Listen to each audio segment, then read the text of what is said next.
Tentang setelah ke Arab, oh ini Tuhannya itu bersegi empat, batu hitam yang disebut Allah, dan seterusnya. Berhala itu disembah, berhala orang Arab yang ngomongnya, para ustadz dan seterusnya. Perbuatan terdakwa dilakukan sebanyak 1 kali.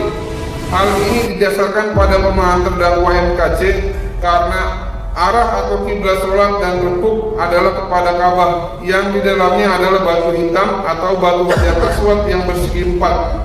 Dan juga ada artikel dengan judul penting, simak 5 fakta terkait Hajar Aswad, yang pada poin 4 menyatakan bahwa batu hitam atau Hajar Aswad adalah tangan dari Allah Subhanahu wa Ta'ala. Bismillahirrahmanirrahim. Assalamualaikum warahmatullahi wabarakatuh. Pengacara KC mencari pembenaran atas selama ini yang dikatakan oleh KC agar KC terlepas dari jeratan hukum. Ikhwafillah, di video kita kali ini kita akan tampilkan pengacara KC yang mencari pembenaran atas selama ini yang dikatakan oleh KC di channel YouTube-nya, supaya KC terhindar dari pasal penistaan agama. Sehingga pengacara KC ini membawa hadis, membawa hadis Nabi yang sayangnya hadis ini sebagian besar para ulama mengatakan bahwa derajatnya adalah dhaif. Bahkan bukan hanya itu, derajatnya munkarah, atau bisa disebut dengan hadis yang tidak bisa dijadikan hujah atau landasan. Nah, masih mending kalau misalkan hadis tersebut itu disampaikan tetapi diberitahu bagaimana derajat hadisnya. Misalkan hadis ini sahih, hadis ini hasan, mau itu hasan li dzati atau li ghairi, atau misalkan hadis ini dhaif. Masih mending kalau misalkan dibaca tetapi dibicarakan atau dikasih keterangan hadisnya, begitu ya, untuk derajatnya. Akan tetapi sudah hadisnya lemah, hadisnya dhaif, tetapi di sana malah memfitnah, malah menuduh. Nah, ini yang paling mengerikan sebetulnya. Sudah hadisnya lemah, sudah hadisnya dhaif, malah fitnah dengan hadis dhaif tersebut. Supaya tidak lama lagi, kita akan langsung saja saksikan bagaimana cuplikan videonya. Silakan. Tentang setelah ke Arab, oh ini Tuhannya itu bersegi empat, batu hitam yang disebut Allah, dan seterusnya. Berhala itu disembah, berhala orang Arab yang ngomongnya, para ustadz dan seterusnya. Perbuatan terdakwa dilakukan sebanyak 1 kali. Hal ini didasarkan pada pemahaman terdakwa MKC, karena arah atau kiblat sholat dan rukuk adalah kepada Ka'bah, yang di dalamnya adalah batu hitam atau batu Hajar Aswad yang bersegi empat. Dan juga ada artikel dengan judul penting, simak 5 fakta terkait Hajar Aswad, yang pada poin 4 menyatakan bahwa batu hitam atau Hajar Aswad adalah tangan dari Allah Subhanahu wa Ta'ala.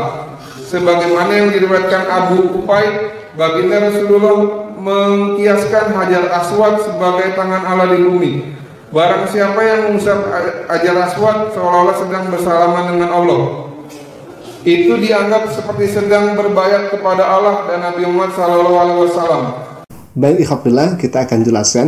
Katanya selama ini yang dibicarakan oleh KC itu bersumber dari hadis Nabi SAW, sehingga melahirkan pemikiran bahwa kata KC Tuhan itu persegi empat, Tuhan itu Ka'bah dan sebagainya. Na'udzubillah min dzalik. Ini fitnahan yang tidak berdasar.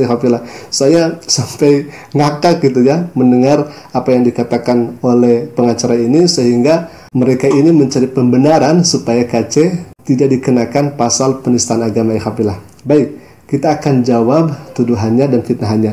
Di sini dikatakan fahuwal hajrul aswadu yaminullah fil ardi.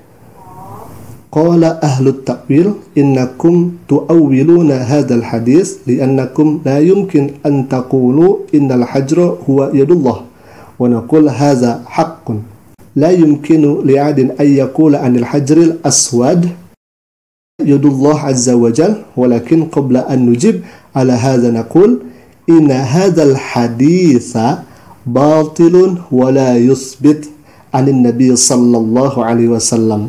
Qala Ibnul Arabi innahu hadisun batilun, wa qala Ibnul Jauzi fil ilalil mutanahiyati innahu hadisun la yasih Waqala Syekhul Islam Ibn Taimiyah rahimahullahu ta'ala.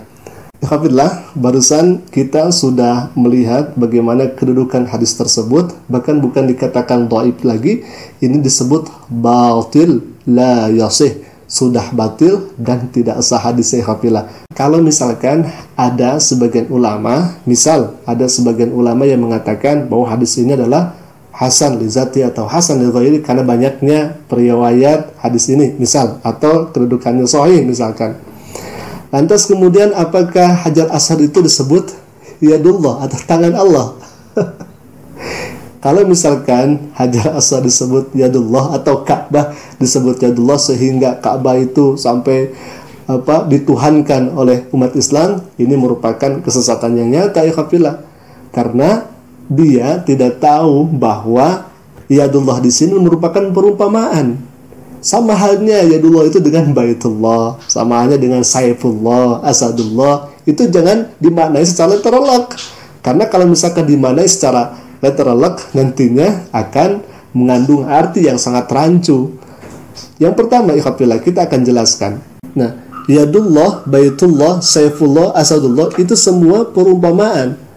Misalkan yadullah, saking terhormatnya Hajar Aswad, maka Hajar Aswad disebut yadullah. Dan Hajar Aswad bukan tangan Allah, karena sifat Allah itu bukan hajar, bukan batu. Lalu kemudian saking terhormatnya, saking mulianya masjid, ya, maka disebutlah baitullah. Bukan berarti baitullah itu rumah Allah yang berada di muka bumi ini, bukan. Tidak harus tahu istilah seperti ini. Selanjutnya, misalkan ada Saifullah, pedangnya Allah di muka bumi. Khalid bin Walid merupakan Saifullah. Apakah lantas Khalid bin Walid ini adalah merupakan pedang? Kan tidak mungkin. Saking gagahnya dan beraninya melawan kezaliman, melawan kekufuran, ya, maka Khalid bin Walid ini dikatakan sebagai Saifullah.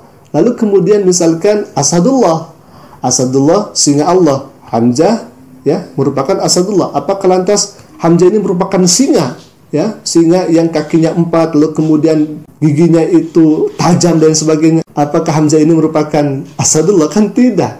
Akan tetapi ini perumpamaan sehingga Hamzah ini disebut dengan Asadullah. Jadi kalau misalkan belum tahu mengenai perumpamaan dalam ilmu atau ilmu balaghah, jangan dulu berbicara, nanti akan seperti kaca ini, ujung-ujungnya menista Islam.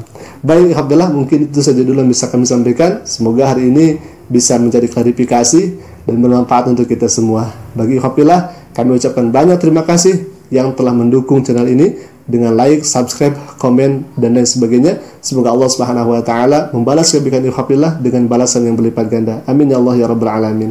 Assalamualaikum warahmatullahi wabarakatuh.